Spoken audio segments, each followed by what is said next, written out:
Good morning, good morning, good morning. Welcome to Morning Meta. I am yours truly, Travis Spencer. I'm Camilla Crawley. Camilla, what do you have for us today?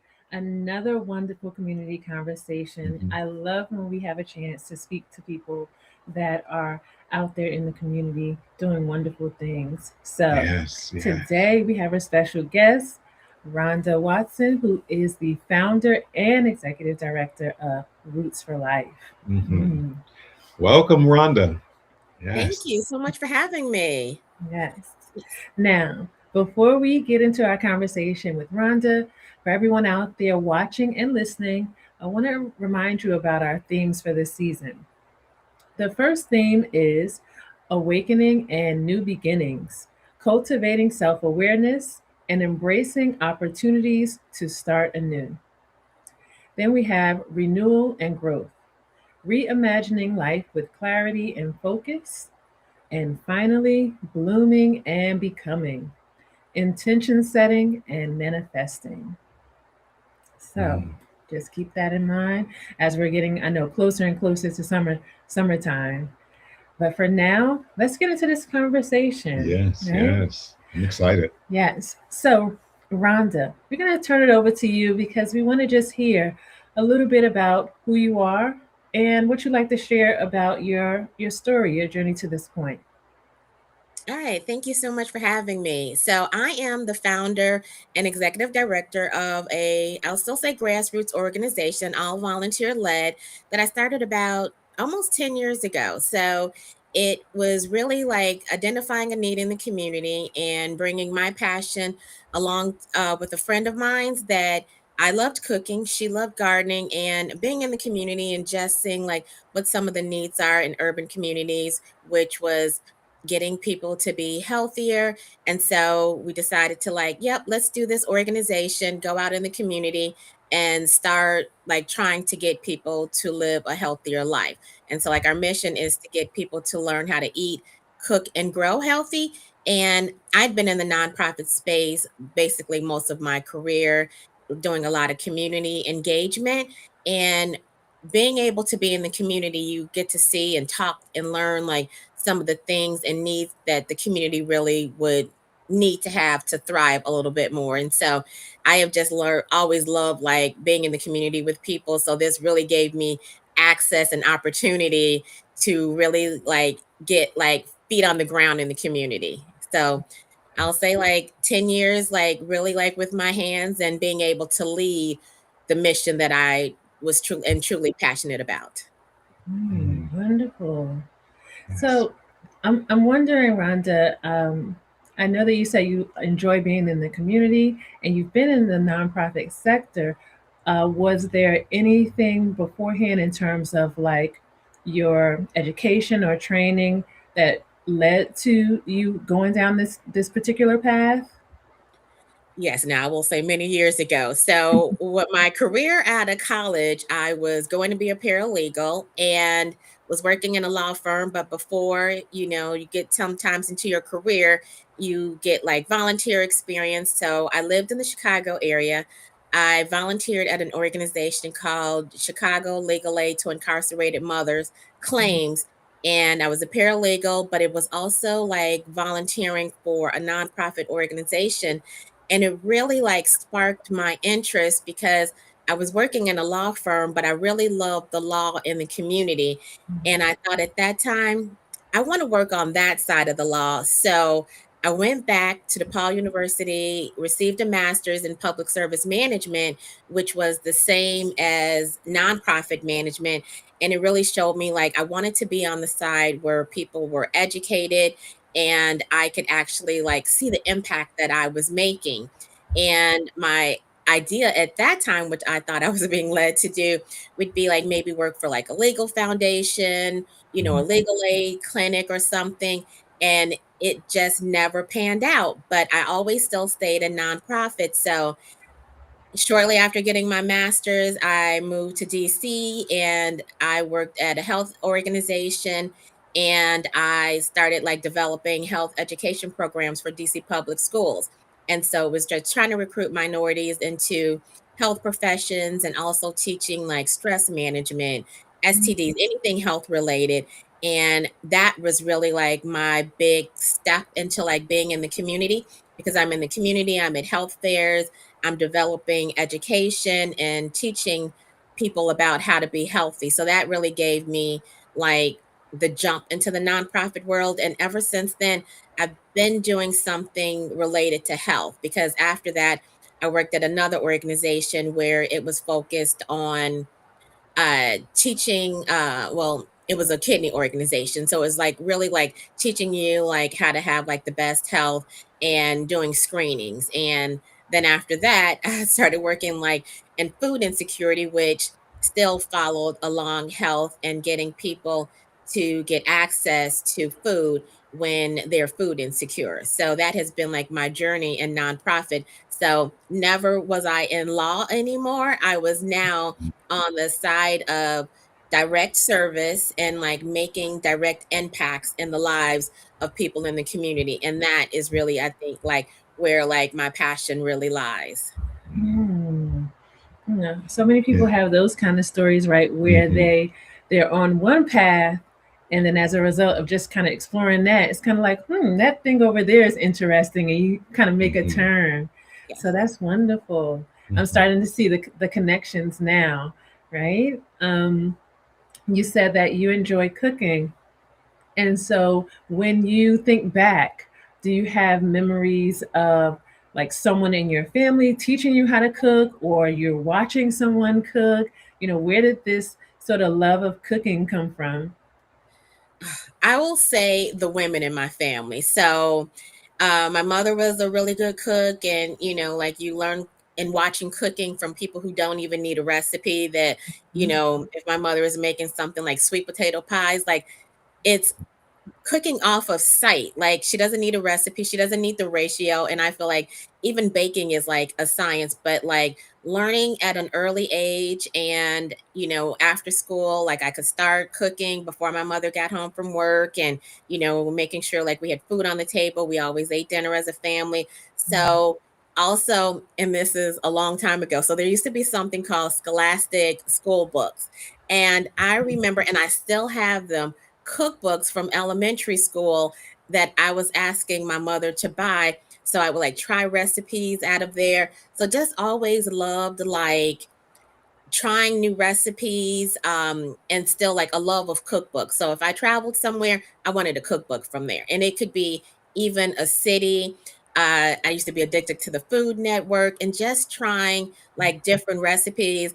And it wasn't always like cooking the same thing more than once. Like, oh no, I tried that recipe. Like it might still be a tried and true recipe, but there was always a recipe to come after that I would like to try and experience. So I wasn't afraid to try different foods. I always like going to different restaurants. So it was always just like very connected to foods and flavors and different styles of cooking and just continuing to learn.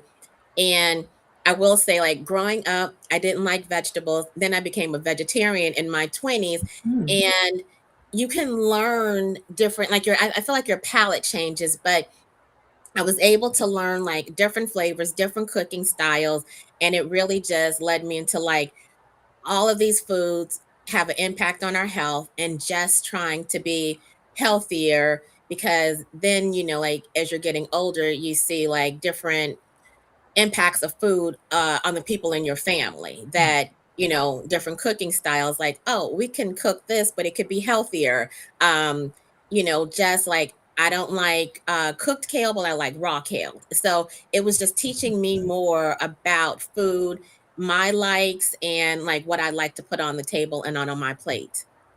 Mm. Yes.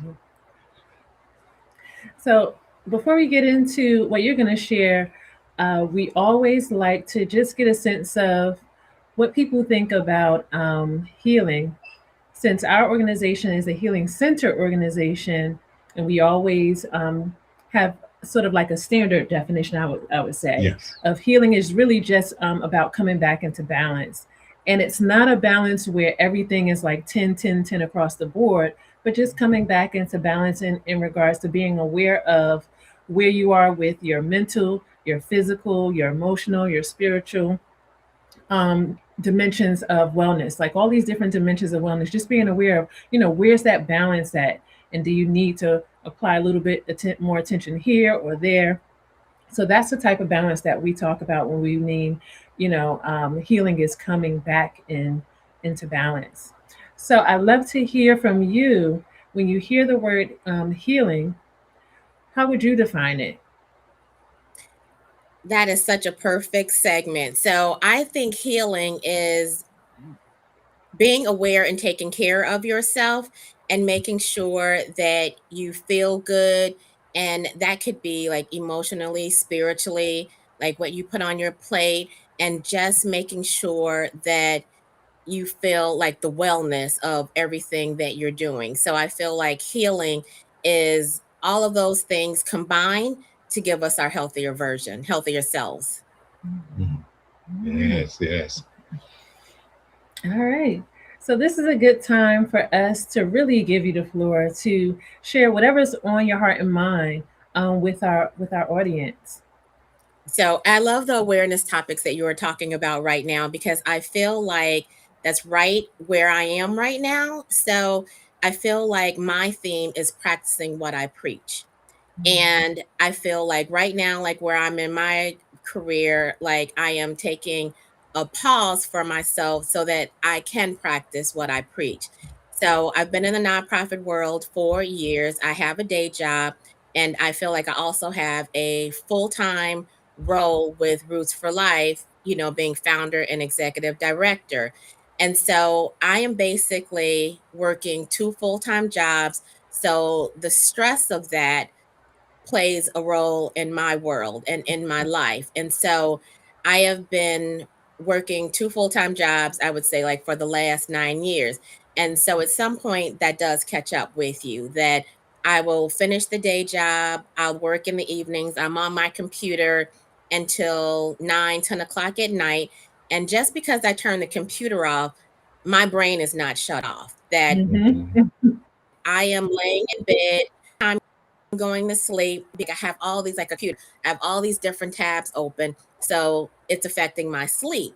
And so like I can't go to sleep, I'm laying in the hours. So now I think like I have insomnia, and I am just like overworking myself. And I'm also working on the weekend. So after a while, I feel like it does take a toll on your life. So last year, and I think it was like probably like November, like I am working at my computer, and my goal is like I have Saturday, it's an open day. I am going to work all day just to get caught up on emails that I can't do during the week.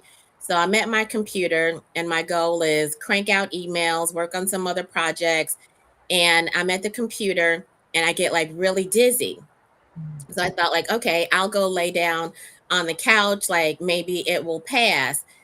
And in my living room, there's a lot of sunshine. So I became like light sensitive, but I don't have a migraine headache. So then I thought, like, well, let me move to the bedroom. I'll just go lay there, close the blind, and just lay down for a while. And I ended up resting for the remainder of the weekend. So it kind of gave me a little scare that, that's what overwork and exhaustion and stress can do to you. And it really made me then take a look at myself and take a step back, that whatever that was a warning sign for, like I needed to pay attention. Now it hasn't happened again, but I did stop working. And I don't even count the hours of the week that I was working, just trying to like pour into like other people. But it made me take a step back and look at myself, because I'm teaching others how to have a healthier life. Well, I'm not practicing that. So if I'm teaching people to, watch your diet, I'm so busy, I don't have time to watch it. So I'm not mindful all the time of like what my boundaries are, what's on my plate. Also like exercise. So it's like all the things I'm trying to like get great programs and be in the community, but I am not doing any of that for myself. So as a result of that, I'm at the doctor's office and my blood pressure is going up. Also, like I now need to watch my A1C levels, because African Americans, these are diet related illnesses, although it can run in the family.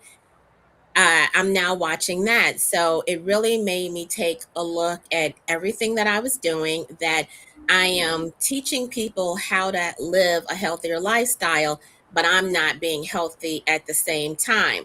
So I feel like now I need to like be in tune to my body, like what's going on with me, so that I can be healthier, and like almost like a testimony of what I'm telling others to do.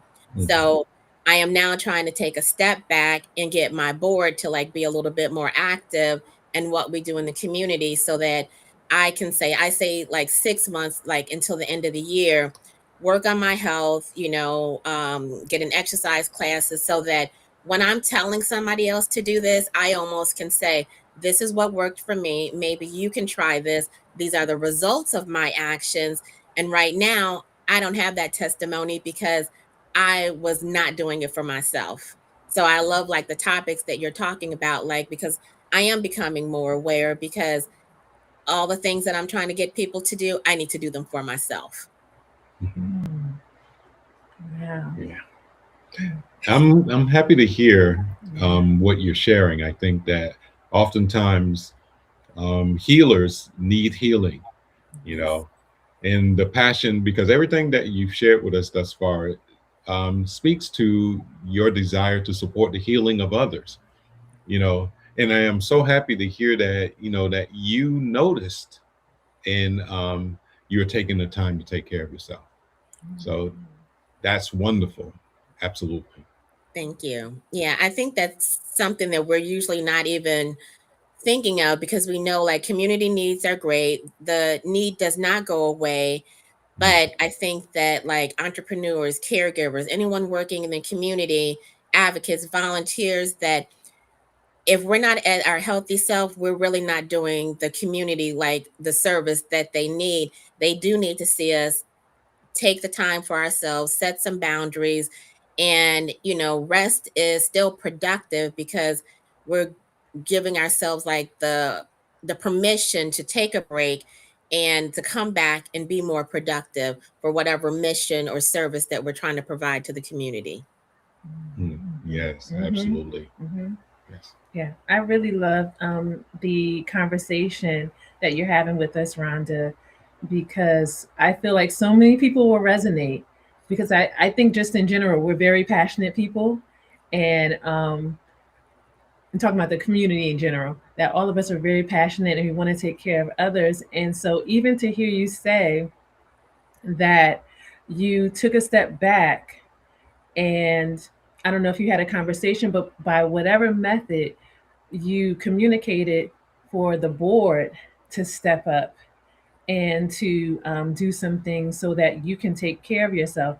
And I think that's another thing sometimes with people who may identify as healers or helpers, entrepreneurs, and things like that, where, and I'm not judging it at all, but it's just because we're so passionate. Sometimes we may think like, okay, I got to do this because, you know, I really care and I want it to be right and I know how it needs to be done. So just without thinking, sometimes we're like trying to do everything.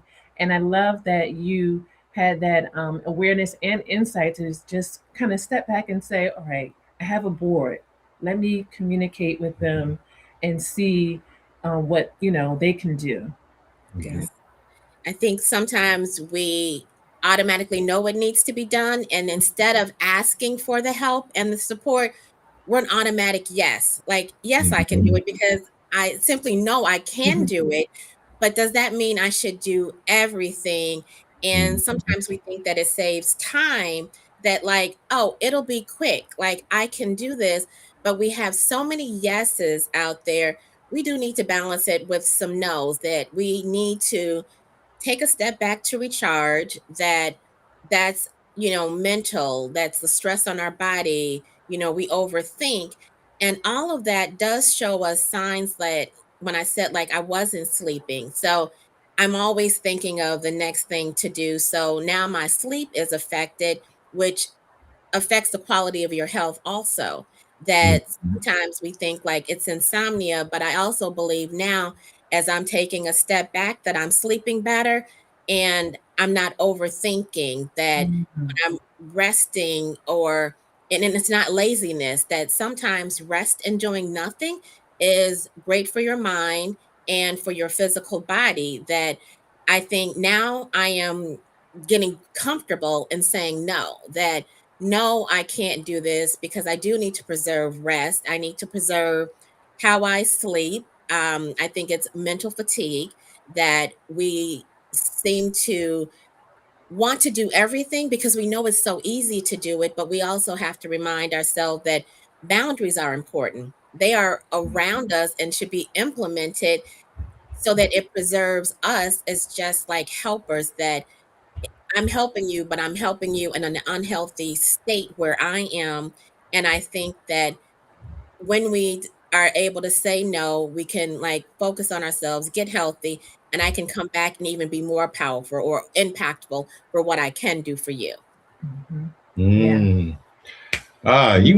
you might be telling the word right Yeah. now to him. Yes. I'm gonna tell you what came to mind as you were speaking, and I want to say this for our listening audience as well. You spoke about letting your board know, Mhm. and they stepped up. And that's a beautiful thing.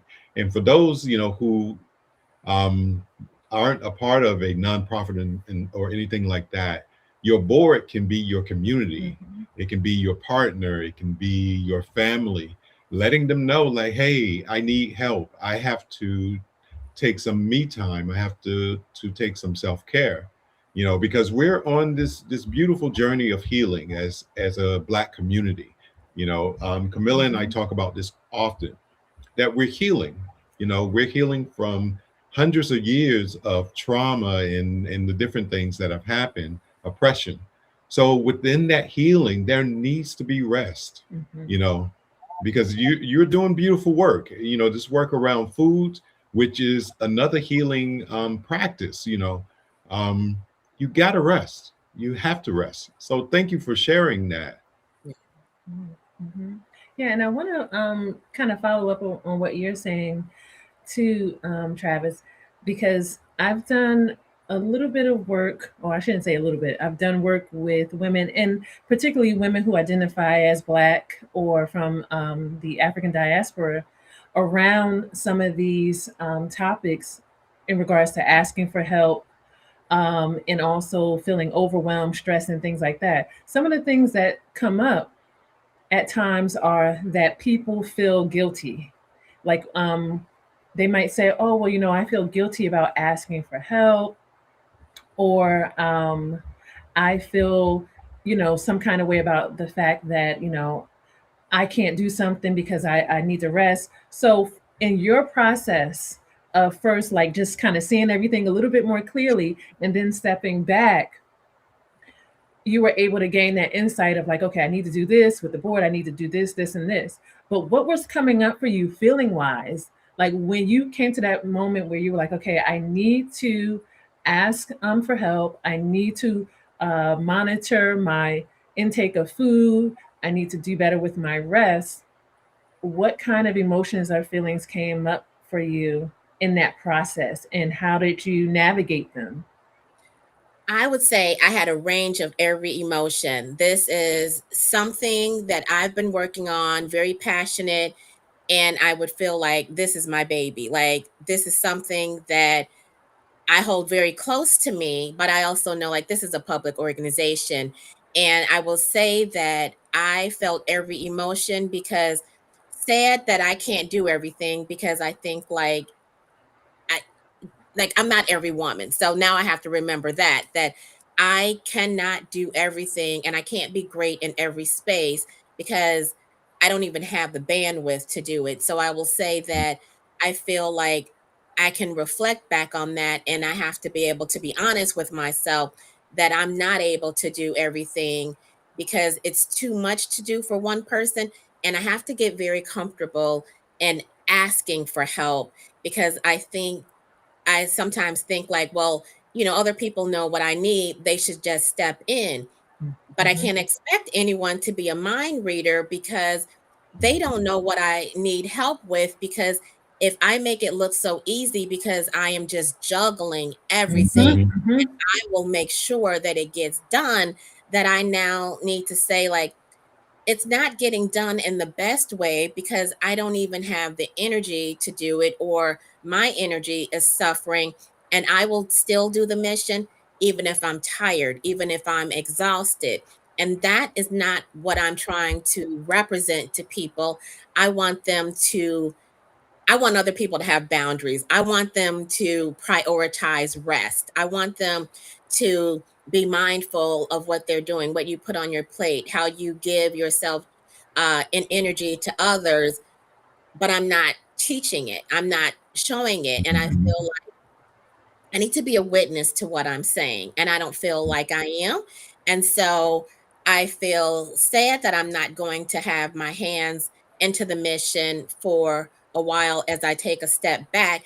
But I feel very good about it, that while I am doing that, I can get to the healthiest version of what I need to do. So as I'm doing it and trying to create like a 6-month plan, I am now deciding, like, what do I want that to look like? So I've signed up for exercise classes. I've pulled Mhm. out some information about meal planning, and I'm trying to make like exercise like not an excuse. I have a friend and we would do walk and talks.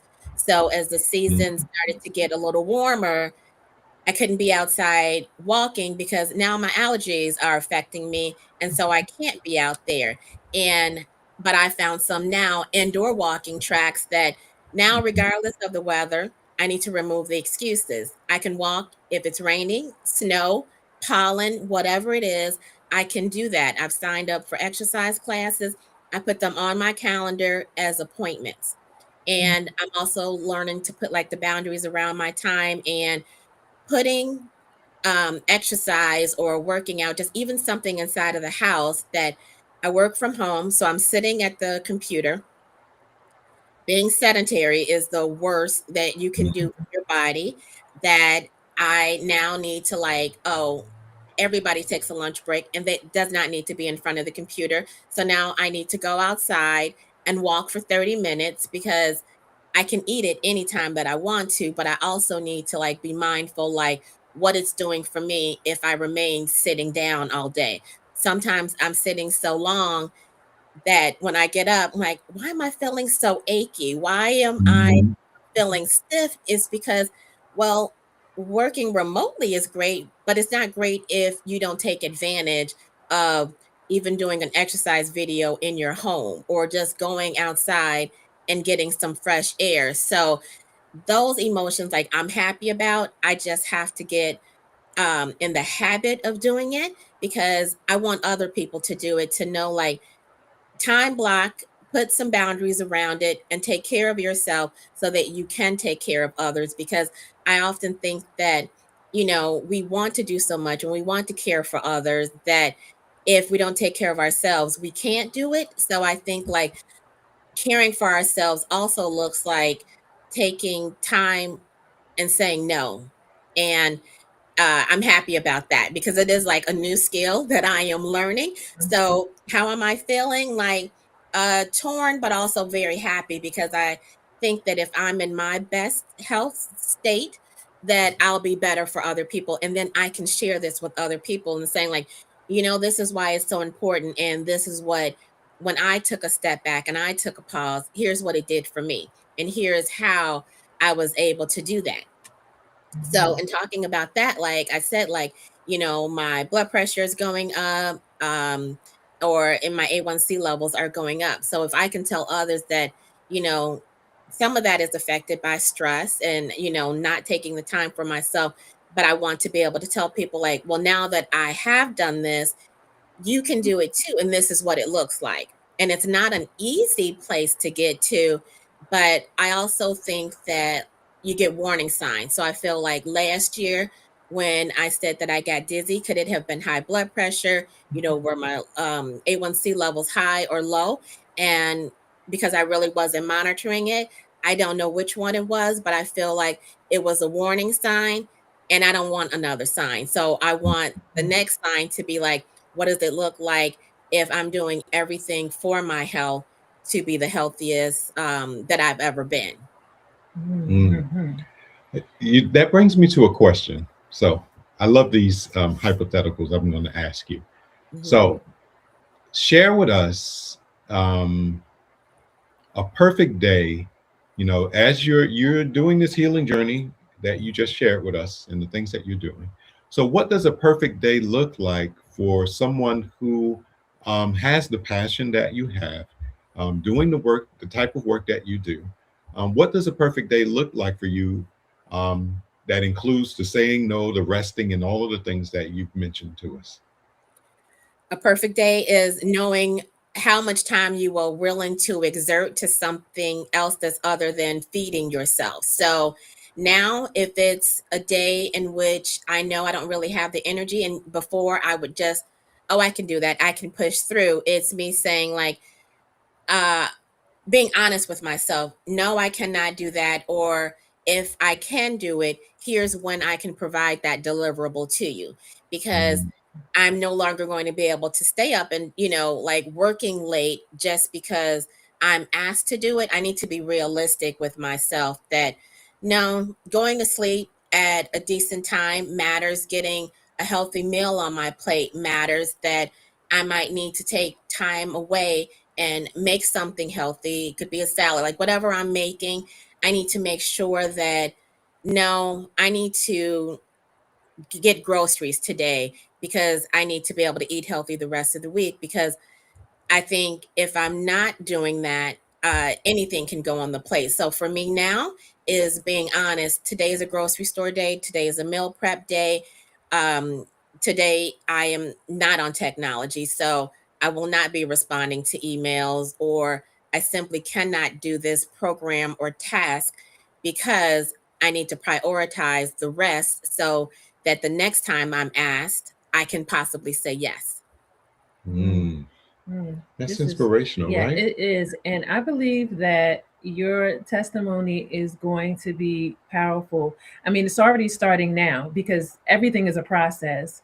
And Okay. as you go along, it's going to continue to be more and more powerful.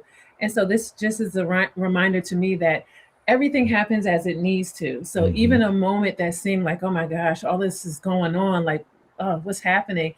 It's going to be used for good, you know? Hmm. So I love hearing this. And you were definitely preaching to the choir, in terms of when you were talking about having this expectation that, oh, well, people should know what I need, so I shouldn't have to ask. That was definitely me. I can resonate with that so much. And many of the other things that you said as well, I resonate with too. And I really think this is going to be so very powerful Hmm. for people moving forward. Yeah. So, is there any final thoughts that are coming up for you around this topic that you just shared with us? I think it is reminding people that we cannot do it all at the same time. That I think when we are torn into so many different areas and pulled in so many different directions, it doesn't allow us to show up in the way that I know many of us would like to. And I think if we're honest with ourselves, that we have to know that we can't do everything and do it well at the same time. So start to put some boundaries around ourselves and not feel guilty about it. That Mm, self care is not selfish, is us really prioritizing our own well being. And if we're not healthy, we cannot help the health of other people. We can't get them to be healthy if we're unhealthy. And I find that, a lot of caretakers, or anyone that's working with others and trying to do something for them, we often neglect our own health and ourselves because we're such nurturers and we're trying to be so helpful, and we think the impact is better if we do it regardless if we're stressed or exhausted. And it really isn't better, because that could also mean that we're not even doing the best job that we could do for others, because we have brain fog, we're fatigued, that Mm. we can't be our best self because we don't even know that we're not showing up in the best way.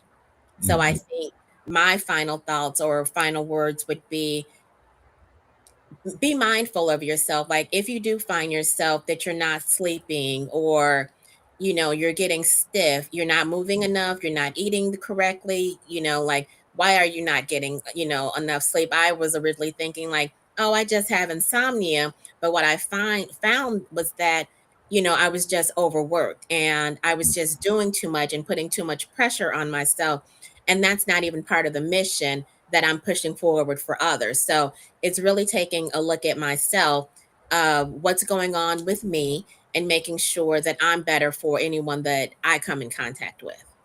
Mm. Mm. Oh, this is making me have a final want to have a final word part two. So it's only going to be two parts. I promise this is going to be the final. Um, because I'm listening to you, and you also mentioned, saying no is a skill. And I also think that even you taking a step back and communicating to the board, so that's like delegation, that's a skill. Mhm. Um, Also, everything that you're mentioning to me, it feels like there needs to be a level of trust. So in order for you, this is like you said, this is your baby, and you're taking a step back and you're trusting the board, you're trusting the process. And I guess my final question would be, for the especially for people listening out there, they might say to themselves, "Oh, this sounds so great and it's inspirational, and I'm gonna start now doing things." Um, how do you how do you cultivate that level of trust to just allow the process to happen? Is it something in terms of your spirituality? Is it just like a mindset? How do you cultivate that trust to be like, okay, I'm going to take a step back. I'm going to watch all of this unfold. I'm going to do what I need to do and just do my best to let it be what it's going to be. So where does that come from, cultivating that kind of trust? I think it comes from both. I think one of the things is the reason why we're overworked is because we think that we do it the best. Mhm. And I have to release that notion in my mind to get the trust that they may not do it like me, but it does not mean it's not done correctly.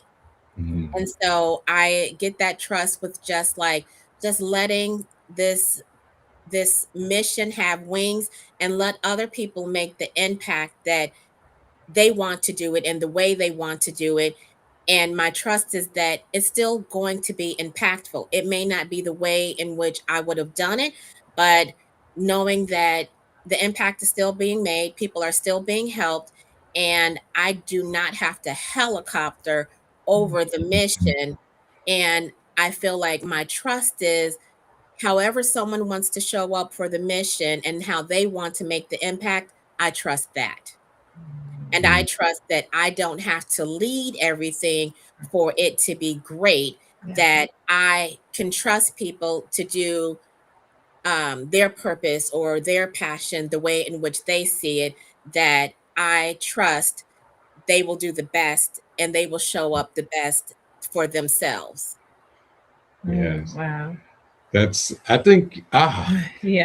yeah, you are, I'm feeling you so Yeah. much because I'm thinking about stepping into power, the power to say no, Hmm. the power to delegate, to empower others, Yes. right? Everything that you're speaking about is about empowerment, Mhm. so it's beautiful. Yeah, it really is. This is so wonderful. Hmm. So many things that I'm just sitting here like, oh gosh, I resonate with it. So I know something that you said will touch someone in the audience that's Yes. listening to us. And so as we wrap up, my hope is that you continue on with everything that you started. And the main thing that I really hope for you is that you are giving yourself grace, Hmm. with all that you come into awareness with and all the insights. Please give yourself grace around those things, because we're all just human and just doing the best we can, Hmm. right? Yeah, and the other thing too, we Camilla and I go to yoga. We're Hmm. gonna have to invite you once you come back in town, Yes. to come fellowship with us at the yoga. You know, Yeah, that would be I great. would love that. Yes. yes. So we had the sentence there. Oh, yes. Yes. Oh, before we forget, Our last thing that we like to do with all our guests is we give them a few sentence stems, and you just finish it with the first word that comes to mind. So you don't have to overthink it, like what comes first thing, and just say it. So the first sentence stem is healing in African American and African descendant communities looks like, and then you finish it. Renewal. I like that. All right. The second one is community to me looks like. Love. All right. And finally, joy to me looks like. Energy. Yeah, it does energize. Yes. I love that. Yes. Oh, thank you so much, Rhonda, for everything that you shared. There's so many things that I know that I will be sitting with after this conversation that you've shared. Anything else that you want to? No, I'm happy to hear things that you may be doing in the community. Yeah. Oh, yes. So information in regards to like website, social media, because we're going to put all of this in our newsletter if you want to share anything at this point.